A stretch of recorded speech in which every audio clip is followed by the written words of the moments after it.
میں پچھلے پروگرام میں کچھ احادیث تقیہ کے متعلق پیش کیے تھے۔ اب انشاءاللہ مزید وہ احادیث آپ کی خدمت میں پیش کروں گا بإذنہ تبارک و تعالی۔ بسم اللہ الرحمن الرحیم۔ یہ ہے کتاب الاصول من الکافی للکلینی رحمۃ اللہ علیہ، جزء ثانی۔ یہاں پہ باب تقیہ ہے، کتاب الایمان والکفر میں باب التقیہ۔ یہ حدیث نمبر 5 ہے اس باب میں۔ ملاحظہ کریں، حضرت امام جعفر صادق علیہ السلام نے اپنے شیعوں سے فرمایا اتقوا علی دینکم فاحجبوہ بالتقیہ، اپنے دین کو بچائے رکھو، اپنے دین میں تقیہ کا مراعات کرو، تقیہ کی پاسبانی کرو، اور اپنے دین کو چھپاؤ، اپنے عقائد کو چھپاؤ۔ فإنہ لا ایمان لمن لا تقیۃ لہ، جس کا ایمان وہ تقیہ نہیں ہے اس کا ایمان نہیں، ٹھیک ہے نا۔ اب پچھلے زمانے میں دیکھیں ایسی بات ہوتی تھی کہ وہاں پہ چھپانے کا فائدہ تھا، لیکن ابھی ہمارے زمانے میں چھپانے کا بھی اتنا فائدہ ہمیشہ نہیں ہے۔ اس طرح ہے کہ آپ جس محلے گلی میں رہتے ہیں اس سطح پہ تقیہ ہو سکتا ہے، لیکن کلی طور پر کہ ہم سب کچھ چھپائیں یہ ممکن نہیں۔ بہرحال میں آپ کو حدیث پیش کرتا ہوں، اگر اشکالات آپ کے ذہن میں آ جائے نا تو وہ آپ پوچھ لیں، کیونکہ مطلب سے ہم دور رہ جائیں گے اگر ہم ابھی اشکالات کا جواب دینا شروع کریں۔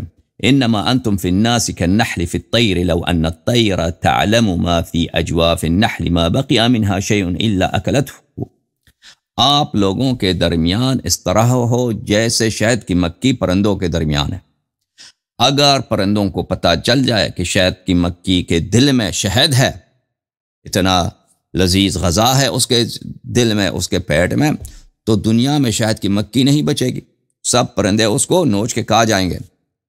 وَلَوْ أَنَّ النَّاسَ عَلِمُوا مَا فِي أَجْوَافِكُمْ أَنَّكُمْ تُحِبُّونَ أَهْلَ الْبَيْتِ لَأَكَلُوكُمْ بِأَلْسِنَتِكُمْ وَلَنَحَلُوكُمْ فِي السِّرِّ وَالْعَلَانِيَّةِ، اور اگر لوگوں کو پتہ چل جائے کہ آپ کے دل میں، کسی شخص کے دل میں محبت اہل بیت علیہم السلام ہے، وہ پہلی بات یہ ہے کہ اس کو اپنے زبان سے کاٹ کے رکھ دیں گے، زبان کی تلوار سے اس کے ٹکڑے ٹکڑے کر دیں گے، اس کو قتل کر دیں گے زبان کے تلوار سے، اور پھر آپ کے ساتھ دشمنی کریں گے، آپ کو نیست و نابود کریں گے، سر میں اور علانیت میں آپ سے دشمنی کریں گے۔ رحم اللہ عبدا منکم کان علی ولایتنا، اللہ تعالیٰ رحمت کرے آپ میں سے جو ہماری دین پر ہو، ہماری ولایت پر ہو، ہماری نصرت کے راستے پر ہو۔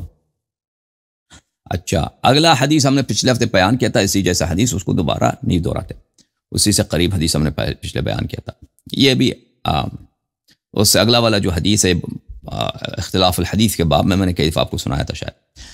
اچھا، 8واں نمبر حدیث، ما بلغ، امام جعفر صادق علیہ السلام نے فرمایا ما بلغت تقیۃ احد ما بلغت تقیۃ احد تقیۃ اصحاب الكهف ان كانوا لا يشهدون الاعياد ويشدون الزنانير فاعطاهم الله اجرهم مرتين۔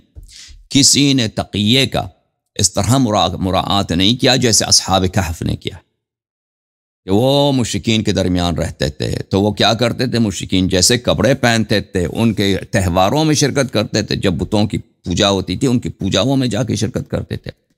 وہ مشرکین کے ان کے جو مخصوص کپڑے ہوتے ہیں بت پرستی کے، زنار جس کو بولتے ہیں نا، ایک کمربند جیسا ہوتا ہے، یہودی بھی پہنتے ہیں،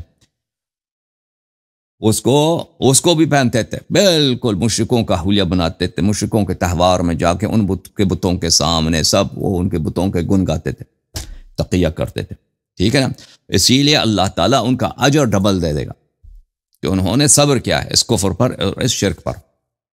اچھا، ملاحظہ کریں، راوی کہتا ہے کہ میں نے امام جعفر صادق علیہ السلام کو ایک راستے میں دیکھا، میں نے جب راستے میں دیکھا کہ میرے مولا آ رہے ہیں، چاہیے تو یہ تھا کہ میں ان کے ہاتھ چوم لوں، ان کے پیر چوم لوں، ان پہ غایت تعظیم کروں، نہایت احترام کروں، لیکن میں نے اپنا منہ پیر لیا، میرا مولا آ رہے ہیں، میں نے منہ ہی پیر لیا، فَأَعْرَضْتُ عَنْهُ بِوَجْهِي وَمَضَيْتُ، میں نے منہ پیر لیا امام علیہ السلام سے، اپنے راستے میں چلتا رہا۔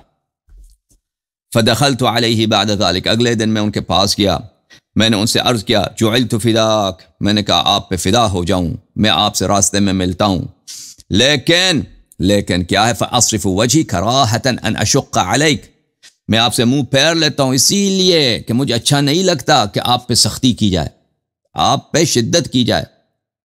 لوگ کہہ دیں کہ دیکھیں یہ جعفر ابن محمد علیہ السلام ہے، یہ روافظ کا امام ہے، اس کے شیعہ بڑے تعداد میں آتے ہیں، اس کی دیکھو ابھی دیکھو راستے میں اس کی انہوں نے عزت کی ہے، ٹھیک ہے نا۔ میں نہیں چاہتا کہ میرے احترام کی وجہ سے، میری تکریم کی وجہ سے آپ پہ کوئی سختی آ جائے، تو میرے مولا امام جعفر صادق علیہ السلام نے فرمایا رحمک اللہ، اللہ تجھ پہ اپنی رحمت نازل کرے. وَلَٰكِنْ رَجُلًا لَقِيَنِي أَمْسِ فِي مَوْضِعٍ كَذَا وَكَذَا، لیکن کاش ایک آپ کا ایک شیعہ بھائی تھا، وہ بھی آپ جیسے ہوئی ہوتا. وہ مجھے فلان فلان جگہ میں مجھ سے ملا ہے. جو ہی مجھ سے ملا ہے اس نے کہا السلام علیک، علیک السلام یا ابا عبداللہ. اس نے بولا السلام علیکم یا امام جعفر صادق علیہ السلام. ما احسن ولا اجمل، اس نے اچھا نہیں کیا، اس نے نیکی نہیں کی مجھ سے، اس نے مجھ سے نہ کوئی نیکی کیا، نہ مجھ سے اس نے کوئی اچھا برتاؤ کیا. آپ نے اچھا برتاؤ کیا کہ مجھے دیکھا ہے، مجھے منہ پھیر کے چلے گئے تاکہ مجھ پہ سختی نہ کی جائے، معاشرے میں لوگ مجھے تانے نہ دیں، یہ جاہل لوگ طرح طرح کی باتیں مجھے سننا نہ پڑیں ان کی وجہ سے. اچھا ملاحظہ کریں، میں نے حضرت امام جعفر صادق علیہ السلام کی بارگاہ میں عرض کی ان الناس يرون ان علی علیہ السلام قال على منبر الکوفہ. میں نے کہا لوگ امیر المؤمنین علی علیہ السلام سے اس طرح روایت کرتے ہیں. یہ امام جعفر صادق علیہ السلام ان کے والد گرامی حضرت امام محمد باقر علیہ السلام کی شہادت سنہ 114، ان کی اپنی شہادت سنہ 148، 34 سال ان کی مدت امامت ہے. امیر المؤمنین علیہ السلام کی شہادت 40 سال، سنہ 40، یعنی امام جعفر صادق علیہ السلام کی ابتداء امامت سے. اور امیر المؤمنین علیہ السلام کی شہادت کے درمیان 75 سال واقع ہیں، 75 سال جی. تو اتنا طویل عرصہ نہیں ہے. بہت سارے لوگوں کو یاد ہے کہ امیر المؤمنین علیہ السلام کیسے تھے، کیا بولتے ہیں، جو بزرگ رسیدہ لوگ ہیں، اور بہت سارے لوگوں نے اپنے باپ سے سنا، ٹھیک ہے نا. تو یادداشتیں کافی اس زمانے میں تازہ ہیں. تو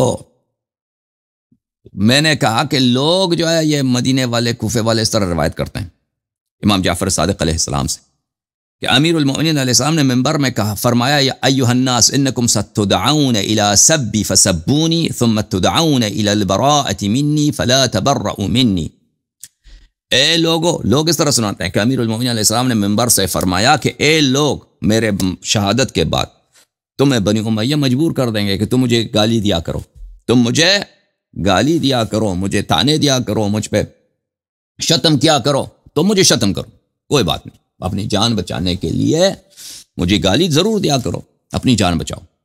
اور پھر یہ لوگ کہتے ہیں کہ امیر المؤمنین علیہ السلام نے کہا ہے کہ پھر آپ کو مجھ سے براءت کی طرف پکارا جائے گا کہ اب بتاؤ کہ میں امیر المؤمنین علیہ السلام سے محبت نہیں کرتا، میں ان سے نفرت کرتا ہوں، تو یہ نفرت کا اظہار مجھ سے نہ کرو. لوگ اس طرح روایت کرتے ہیں. تو یہ عجیب سی بات ہے، گالی دینا جائز اور براءت کرنا یہ ناجائز. تو میرے مولا امام جعفر صادق علیہ السلام نے فرمایا ما اکثر ما یکذب الناس علی علی علیہ السلام، فرمایا ما اکثر ما یکذب الناس علی علی علیہ السلام، لوگ کتنی کثرت سے جھوٹ بناتے ہیں، تہمت باندھتے ہیں کس پر؟ ہمارے آقا امیر المؤمنین علیہ السلام پر. ثم قال انما قال، پھر امام جعفر صادق علیہ السلام نے فرمایا کہ میرے بابا، میرے دادا، میرے جد امیر المؤمنین علیہ السلام نے اس طرح نہیں فرمایا، اس طرح فرمایا انکم ستدعون الى سبی فسبونی، تم کو پکارا جائے گا، تم کو حکم دیا جائے گا کہ علی علیہ السلام کو آ جاؤ گالی دیا کرو، تم گالی دے دو، کوئی بات نہیں. ثم ستدعون الى البراءۃ منی، پھر تمہیں پکارا جائے گا کہ آؤ اب اظہار براءت کرو، ہم اس سے نفرت کرتے ہیں، ہم حضرت امیر المؤمنین علیہ السلام سے نفرت کرتے ہیں. وَإِنِّي لَعَلَى دِينِ محمد، لیکن یاد رکھو کہ میں رسول اللہ صلی اللہ علیہ وسلم کے دین پر ہوں. ہاں، میرا دین اور نہیں ہے. میں کس کے دین پر ہوں؟ میں اسلام کے دین پر ہوں، قرآن کے دین پر، رسول صلی اللہ علیہ وسلم کے دین پر ہوں. وَلَمْ يَقُلْ لَا تَبَرَّؤُوا مِنِّي، امیر المؤمنین علیہ السلام نے نہیں فرمایا کہ مجھ سے براءت کا اظہار نہیں کرنا، نہیں فرمایا کہ براءت کرنا مجھ سے منع، نہیں فرمایا، منع نہیں کیا اس سے، ٹھیک ہے نا.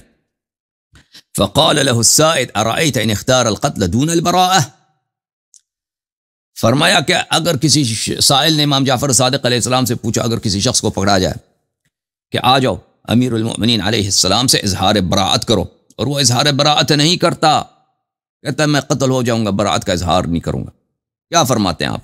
تو مولا امام جعفر صادق علیہ السلام نے فرمایا واللہ ما ذلك علیہ وما له الا ما مضى علیہ عمار بن یاسر، فرمایا اللہ کی قسم یہ اس پہ واجب نہیں ہے، یہ اس پہ واجب نہیں ہے، یہ اس سے ریکوائرمنٹ نہیں ہے کہ بھئی تم کیا کرو کہ دین کا، شریعت کا یہ حکم ہو. اللہ کا یہ حکم، امام امیر المؤمنین علیہ السلام اس سے راضی ہوتے ہوں کہ اگر کسی نے آپ کو پکڑ لیا کہ مولا کو گالی دے دو، تم کہتے ہو میں نہیں گالی دیتا، اور تمہیں وہ ذبح کر دو، یہ ان کا حکم نہیں ہے۔ اس ایسی صورتحال میں کیا کرنا چاہیے؟ فرمائے اسی طرح جیسے عمار ابن یاسر کو اہل مکہ نے پکڑا، مارا، کہا کہ گالی دے دو، اس نے گالی دی اللہ، کہتا میں اللہ کو نہیں مانتا، میں تو بتوں کا عاشق ہوں، میں بت پرست ہوں، وہ خوش ہو گئے، چھوڑ دی۔ رسول صلی اللہ علیہ وسلم کے پاس آیا، بڑا رو رہا ہے، میں نے کہا میں نے اللہ کو گالی دیا اور میں نے بتوں کی جو ہے میں نے وہ تعریف کی۔ رسول اللہ صلی اللہ علیہ وسلم نے کہا بہت اچھا کیا تم، آگے بھی اسی طرح کرتا رہے۔ یہ فریقین نے روایت، آگے بھی اسی طرح کرتا رہے، جب وہ تجھے پکڑ لیں تو یہی کرتا رہے، ٹھیک ہے نا۔ وَمَا لَهُ إِلَّا مَا مَضَى عَلَيْهِ عَمَّارُ بْنُ يَاسِرٍ حَيْثُ أَكْرَهُ أَهْلُ مَكَّةَ وَقَلْبُهُ مُطْمَئِنٌ بِالْإِيمَانِ۔ امام جعفر صادق علیہ السلام نے فرمایا ایسے شخص پہ واجب ہے کہ عمار ابن یاسر کی طرح عمل کرے۔ جب عمار ابن یاسر کو مکہ والوں نے مجبور کیا، مار مار کے مجبور کیا کہ اللہ کو گالی دے، لیکن اس کے دل میں ایمان ہی ایمان تھا، اس نے اللہ کو گالی دی، لیکن اس کو گالی دینا جائز ہے۔ اس طرح رسول صلی اللہ علیہ وسلم اس سے راضی ہیں، اللہ اس سے راضی ہیں، اللہ اس سے محبت کرتا ہے کہ تو نے اپنی جان بچا، اچھا کیا تم نے، اچھا۔ فَأَنزَلَ اللَّهُ عَزَّ وَجَلَّ فِيهِ إِلَّا مَنْ أُكْرِهَ وَقَلْبُهُ مُطْمَئِنٌ بِالْإِيمَانِ۔ پھر اللہ تعالیٰ نے آیت نازل کیا کہ ایسا شخص جس کو مجبور کیا جاتا ہے لیکن اس کے دل میں ایمان ہے، اس کی زبان سے اگر کفر کے الفاظ نکلتے ہیں تو کوئی بات نہیں، کوئی بات نہیں، کوئی اس پہ کوئی حرج ہے ہی نہیں، اللہ کو گالی دے دو، گالی دو، اپنی جان بچاؤ۔ فقال له النبی صلی اللہ علیہ وآلہ وسلم، تو نبی صلی اللہ علیہ وسلم نے عمار سے فرمایا یا عمار ان عادوا فعد، اے عمار اگر وہ تکرار کریں، آ جائیں آپ کو دوبارہ پکڑ لیں کہ بھئی آ جاؤ گالی دے دو، تم گالی دے دو، جان بچاؤ اپنی۔ فقد انزل اللہ عز وجل عذرک وامرک ان تعود ان عادوا، اللہ تعالیٰ نے تیرے لیے تیرا عذر نازل فرمایا، اللہ تعالیٰ نے فرمایا کہ تو معذور ہے، تو کیا ہے؟ معذور ہے۔